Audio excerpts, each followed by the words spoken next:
The Stone Roses, Fool's Gold, perhaps the ultimate Baggy Madchester track. Although there is stiff competition that could vouch for that title as well, including the Mock Turtles, Can You Dig It, Happy Mondays, Step On, the Charlatans, The Only One I Know, or The Farm, All Together Now. Fool's Gold has to be a strong contender for this title of the ultimate Baggy Madchester track. So this is the place where legends were: John Squire, Ian Brown, Rennie, Manny. This is where band members would have been smoking their joints and stuff, drinking cider when the sun was out anyway. And John and that went kayaking. John Squire and Ian Brown, they all went kayaking from here around the creek. So yeah, amazing. Although the Stone Roses already had their debut album in the can by the 2nd of May 1989, that was recorded mostly at Battery Studios in London, owned by their record label Zomba, the band still felt they had a couple of tunes to produce yet, and they headed down to the Sawmills, and this is in-house engineer John Cornfield, and of course he worked with the famous John Leckie, and the two tracks, What the World Was Waiting For and Fool's Gold, were produced there on an Atari tape machine. Just think of the albums recorded here: Stone Roses, Fool's Gold, the single Fool's Gold, and What the World Is Waiting For, the B-side. In the Stone Roses, War and Peace, from 2012, it says about Fool's Gold: Jive/Zomba were growing impatient for new material. They had already taken 30,000 pre-orders on the next Roses single, whatever it was going to be. Some bands would have felt under pressure to deliver the goods in that kind of situation, said John Leckie. The Stone Roses thrived on it. Leckie booked recording time at Sawmills studio in Cornwall. Paul Schroeder, the Battery Studio dance music expert, was also there. Sawmills was one of the UK's first residential facilities and also among the most remote, located within a creek on the banks of the River Foy. The only means of access was by boat, or when the tide was out, by walking along a railway line. If they tell you to be there at 4 o'clock to get the gear in, and you turn up at 5 and the tide's gone, you have to wait 12 hours before your next chance, said Leckie. Everything fits on a little boat, and off you go. The Roses shared a seemingly unbreakable sense of purpose and desire.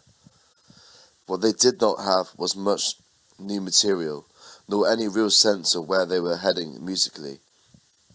5 months of hard touring had knocked Squire and Brown out of their old songwriting routines. In the 2 weeks the band spent at Sawmills, they recorded just 2 songs, Fool's Gold and What the World Is Waiting For. Initially it was What the World Is Waiting For that was thought to be the more promising. It was a familiar golden guitar song that drips melody and referenced lyrically the 1961 Leslie Bricusse and Anthony Newley musical Stop the World, I Want to Get Off.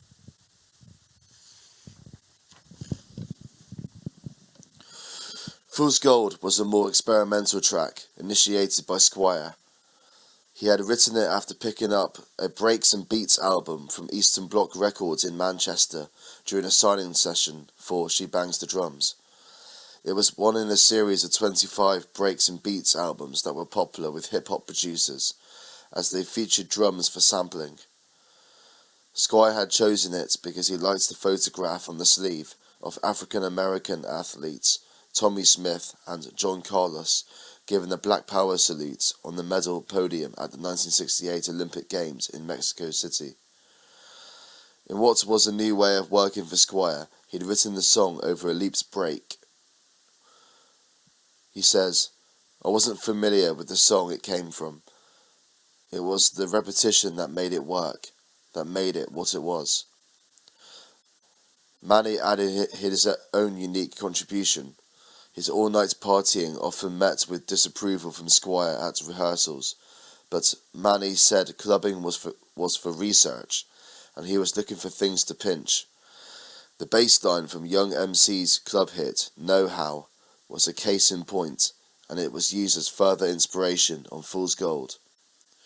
Ian Brown said the words were inspired by John Huston's 1948 film, The Treasure of the Sierra Madre, starring Humphrey Bogart.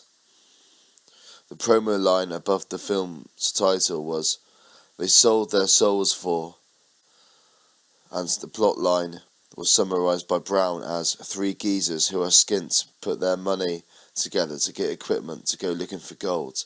They betray each other. They all end up dead."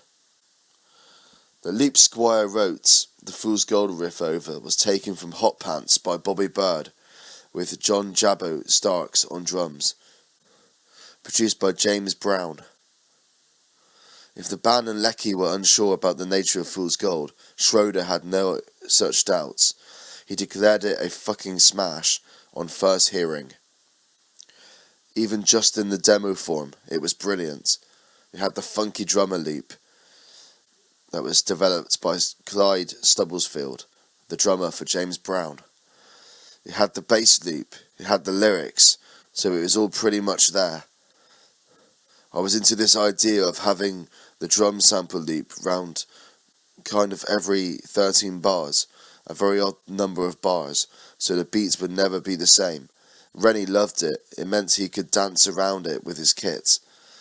The band responded to the vibe of the unique recording location, and the beauty and spirit of Sawmills seeped into the session as they experimented.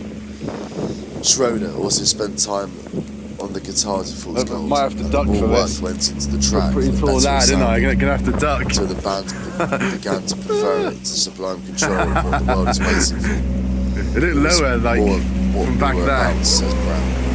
Fool's Gold was a brave and radical departure from There it is. more rhythmic and dance orientated.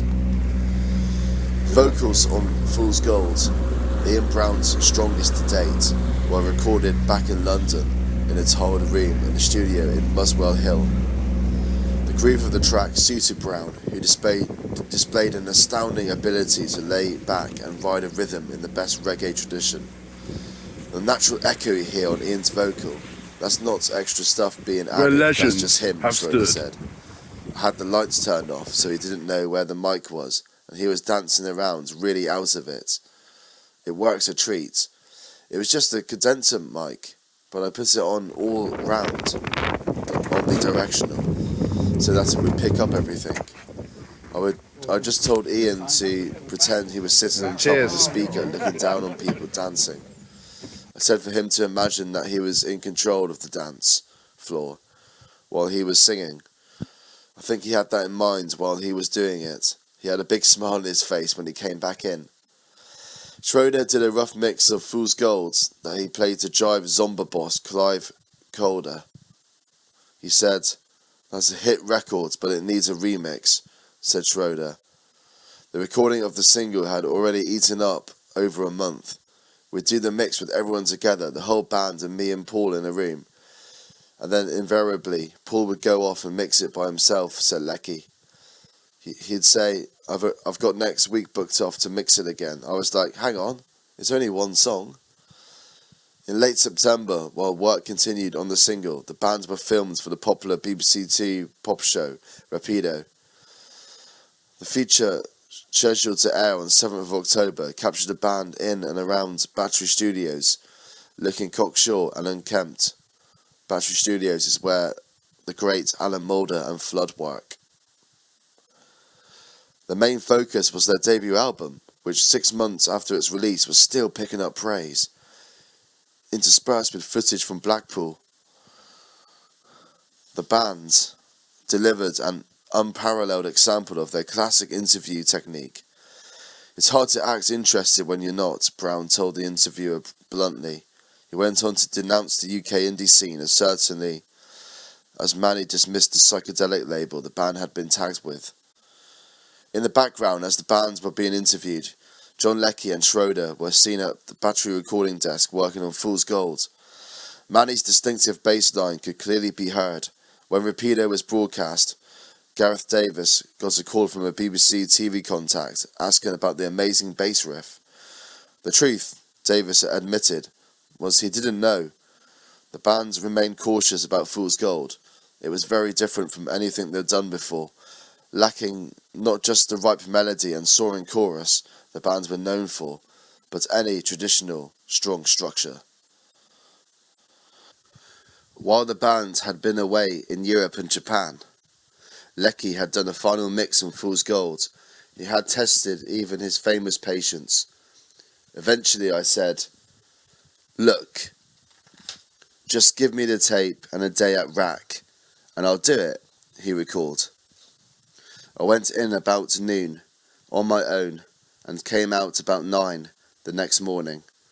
Even the disgruntled Schroeder, who had been refused co-production credit on the track, agreed that John Leckie had done a brilliant job. "I'm not sure it would have been as good if anyone else did it," he said. Jive Zomba Records planned on releasing the single as a double A-side, with equal emphasis on Fool's Gold and What the World is Waiting For. But Gareth Davis, whose job it would be to deliver the single to radio, had his doubts. "You can never really have a double A on vinyl," he said. "One has to be the B-side." The band had wanted to go with Fool's Gold as the A-side, but the Zomba promotions people had said Radio 1 would never play the track. Davis felt they would, and persuaded Andrew Lauder at Silvertone Records, who told him to resticker the promo records with Fool's Gold as the A-side, whilst he would reprint the records in production. This was late on a Friday afternoon, and neither the band nor many of their key associates were aware of the decision. Up to this point, Davis had experienced little joy in getting the Roses single played on Radio 1, consistently being told he was 6 months ahead of the curve, but he was positive Fool's Gold would work. Richard Skinner, who had a Saturday afternoon show at Radio 1, was the first to pick up on the track, or rather his producer, Mark Radcliffe, was. "I rang Rennie up and said, 'Richard Skinner is going to play Fool's Gold this afternoon.' Davis said. Rennie said, 'No, Gareth, you've got the wrong track. They'll never play that. It's What the World is Waiting For.' I said, 'No, they're going to play Fool's Gold on Monday.' I rang Radio 1 DJ Simon Bates while he was on air, and he said, 'Yeah, bring it over.' I took it around to him and rang the band's publicist, Philip Hall, to say, 'Simon Bates is going to play Fool's Gold.' And he too said, 'No, Gareth, you've got the wrong song. Radio 1 will never play that. It's What the World is Waiting For.' From here, Fool's Gold began to take on a life of its own, with promo copies also proving popular in clubs. There was no going back, and Fool's Gold became the undoubted lead track on the single that was scheduled for release on 13th of November 1990, to coincide with the band's highly anticipated Big London event at Alexandra Palace on the 18th of November. With Fool's Gold picking up pre-release radio play, the band flew to Lanzarote to shoot a video for the track. The director was Jeff Wanfor, who had filmed them at Blackpool, and while in Lanzarote would also shoot a video for I Wanna Be Adored, which Jive Zomba planned to release as an American single. Blackpool was chaotic, but not as chaotic as Lanzarote, said Wanfor, celebrated for his work with Paul McCartney and the Beatles. All his crew's equipment was impounded at customs, and the time it took to secure its release meant Wanfor had 1 day to shoot 2 videos. The band told him they wanted the video to look like it was shot on the moon. Then they said they wanted to do it at night, which begs the fucking question. Why are we in fucking Lanzarote when I could have been in Twickenham Studios with a bit of volcanic rock? Then they had the great idea of lighting the mountain behind, which is 10 miles away. I had a generator of about 4 foot square. By God, every fucker was on the moon and past it. We were all on Mars. We eventually found this wonderful place to shoot it, and we just got into when a cop came up on a motorbike and asked us to leave. 1-4 stood his ground, but the cop started to finger his gun. I said, don't even bother, because the only thing you can do at this moment in time is fucking kill me, and right now that seems like a good option. Back in London, 1-4 edited the footage and showed it to the band. He was already known for his filming style, and the band walking towards the camera in slow motion was a familiar trick of his. They looked at me if I was a Martian, and said, "No man, it's not the way we wanted."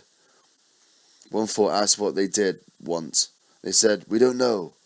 1-4 stormed out of the editing suite and left the band there to make their own changes. The band didn't change a thing on it, not one shot. Fool's Gold went in at number 8 in the official UK charts. Top of the Pops was the spark that ignited a frenzy for all things Manchester.